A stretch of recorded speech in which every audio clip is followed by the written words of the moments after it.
और कमांडो साहब जो कदम उठा रहे हैं, ये अकेले इनका नहीं, पूरे मेवात को बदलने का है, मेवात को बदलने का कार्य करेगा। इसके बाद आती स्वास्थ्य की बात।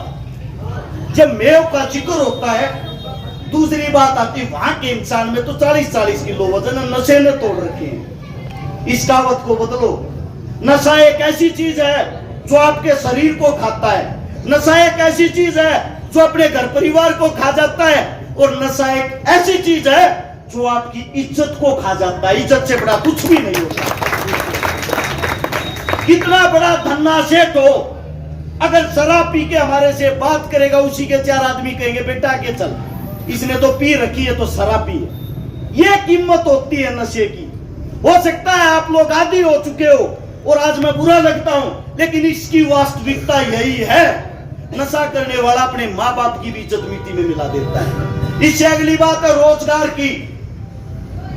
जब आप लोग शिक्षित होंगे, पढ़े लिखे होंगे, नशे से बचे हुए होंगे, आपके शरीर के अंदर ताकत होगी, जान होगी, सरकारी नौकरी मिले या ना मिले, आप अपने ज्ञान के कारण कोई भी बिजनेस कहीं भी जाकर कर सकते हो। और अब चुनाव आप लोगों के काफी नजदीक है। हाथ जोड़कर विनती है, मेवात जैसा ऐसे का तैसा ही रहे तो बड़ा अच्छा है। हर गांव के अंदर मीटिंग करो, अपने भाईचारे को मजबूत करो। और मैं तो ये चाहता हूं नेता मंत्रिया के चक्रा में मत करो। कोई किसी भी पार्टी का हो, जब तक गरीब का, दलित का, मजदूर का, किसान का, तुम्हारा खुद का बच्चा जब तक सत्ता की कुर्सी पे नहीं बैठेगा, तुम्हारा भला कोई भी नहीं कर सकता।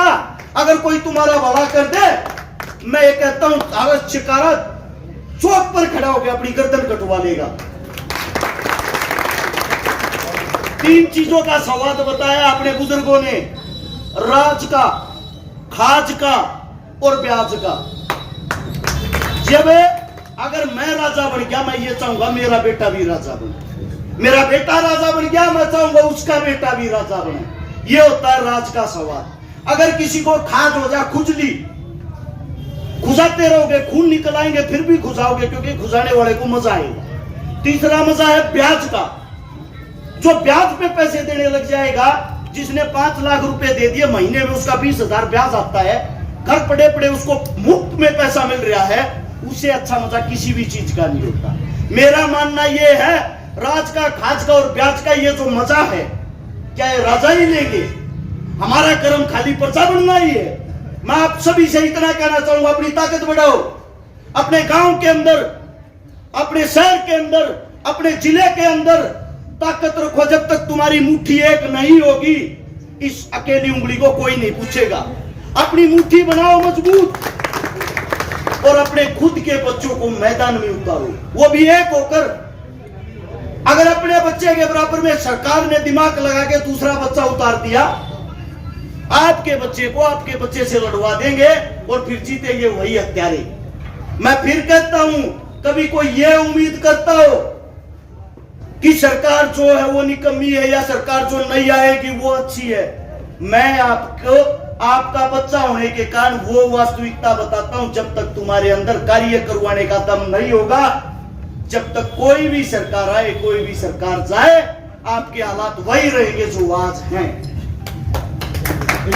दुख होता है, दिल दुखता है, मेरे पे बात मारते हैं, मेरे को ये कहते हैं छिकारा मेवात में बस जाना है, मेवाती बन जाना है। किस बात के कारण?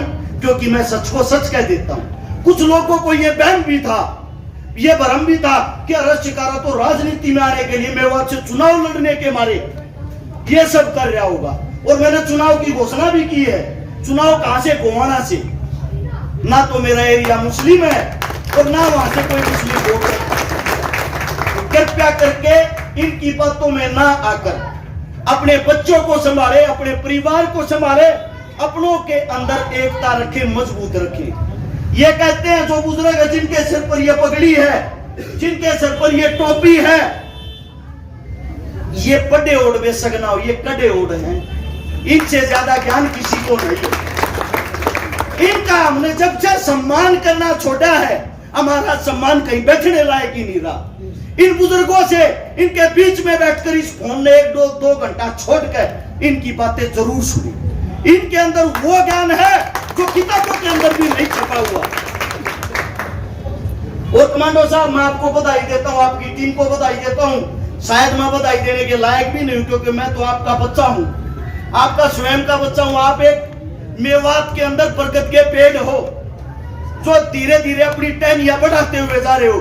और मैं ये चाहता हूं हर गांव में, हर शहर में कमांडो टीम मेवात की तरफ से एक ऐसा ही शिक्षा का सेंटर जरूर वो होगा, जब आप सब लोग मिलके अपने बड़े भाई पे विश्वास करके और इनका साथ देंगे। आप सभी साथियों ने इतना सम्मान दिया, इतना प्यार दिया, जैसे अब शांत बैठे हो, हाथ जोड़ के विनती है, जब तक प्रोग्राम समाप्त नहीं होता है ऐसे ही अपनी एकता का परिचय देना है। आगामी जो भी प्रोग्राम है वो भाई साहब बताएंगे। आप लोगों ने जो प्यार प्रेम दिया, इतनी छोटी सी उम्र में इतना मान सम्मान मिलता है, आप सभी के चरणों में हाथ जोड़कर अरस शिकारा की तरफ से सलाम। जय हिंद, जय भारत।